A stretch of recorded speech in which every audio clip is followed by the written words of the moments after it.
For this piece of information, we're going to need this donut graph. We have previously learned how to create a donut graph. We have also learned how to show a percentage on a graph. We will also be needing another object. Let's go ahead and create that object. Come over here to your toolbox to rectangle tool. Click, hold, release your mouse, pick up your polygon tool. Come back over here to your workspace and click once.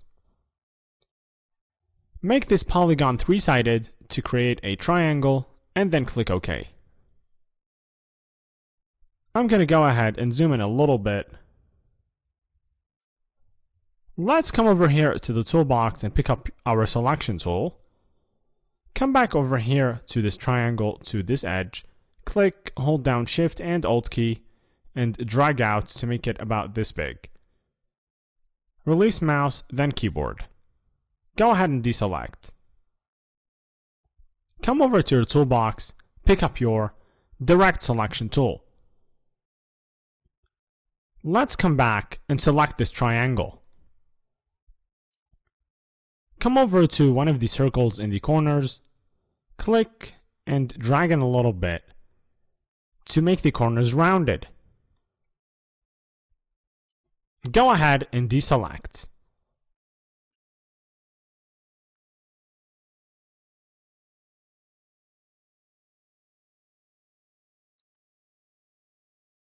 Let's continue.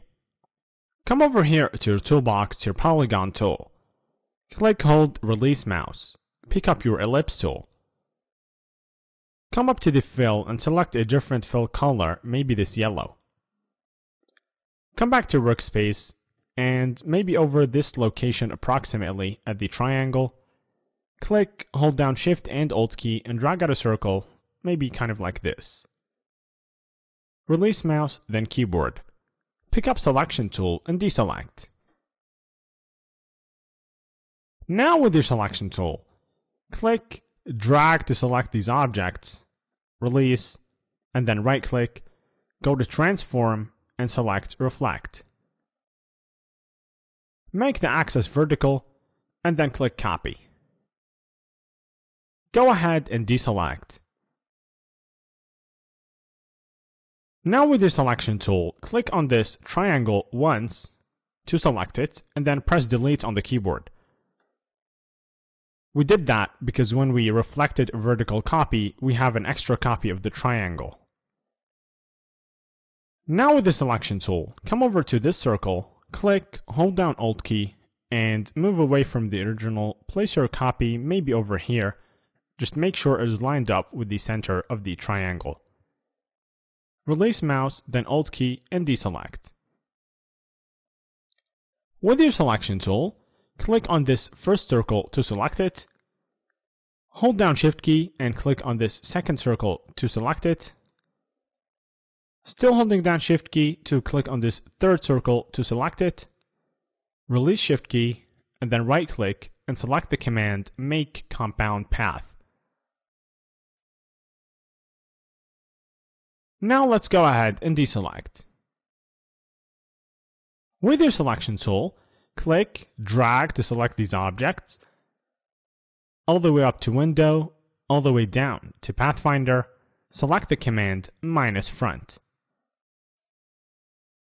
Close your Pathfinder and deselect.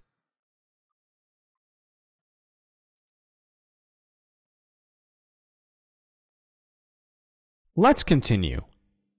Come over here to your toolbox, to your ellipse tool. Click, hold, release mouse, pick up your rounded rectangle tool. Come up here to your fill and select a different fill color, maybe this yellow. Come back to your workspace. I'm going to zoom in a little bit. Come over here and line yourself up with the center of your triangle. Click, hold down Alt key, and drag out a rounded rectangle about this much. Release mouse, then Alt key. Come over here and pick up your selection tool. Come back over here, click, hold down Shift key, and move up. Place it at a location about this much. Just make sure the upper edge of the rounded rectangle is not overlapping on the circles. Release mouse, then Shift key.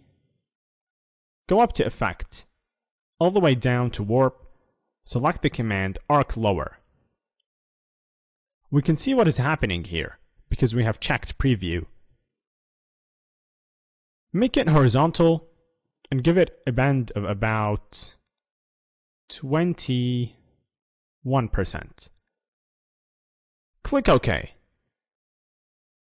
Let's come over here to Object and select the command Expand Appearance. With your selection tool, go ahead and deselect.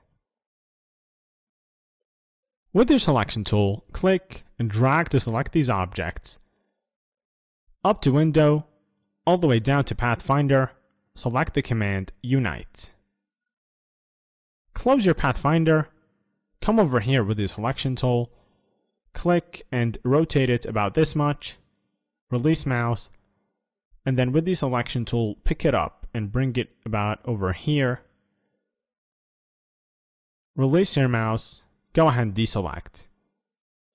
Let me zoom out to show you how the whole thing looks now. And we have finished this graphic section for this piece of information.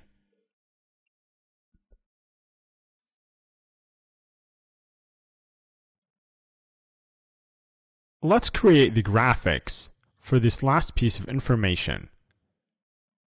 Come over here to your toolbox to your rounded rectangle tool. Pick it up. Come back to Workspace, click, drag out a rounded rectangle about this much. Release mouse, pick up selection tool and deselect. Pick up your rounded rectangle tool again. Come up to your fill and give it a different fill color, maybe this blue. Come over here to the center of this rounded rectangle, click, hold down Alt key, and drag out a rounded rectangle, kind of like this. Release your mouse, then Alt key, pick up your selection tool, and come back here. Click, hold down Shift key, and move all the way over here to place the center of this blue rounded rectangle on the edge of the yellow larger rounded rectangle, right there. Release mouse, then Shift key. Let's come up here to the fill and give it a non-fill. Let's come over here to the stroke and give it a blue stroke. Let's increase the stroke weight to about 20 points and then press Enter on the keyboard. Come up to Object, all the way down to Path, and select the command Outline Stroke. Go ahead and deselect.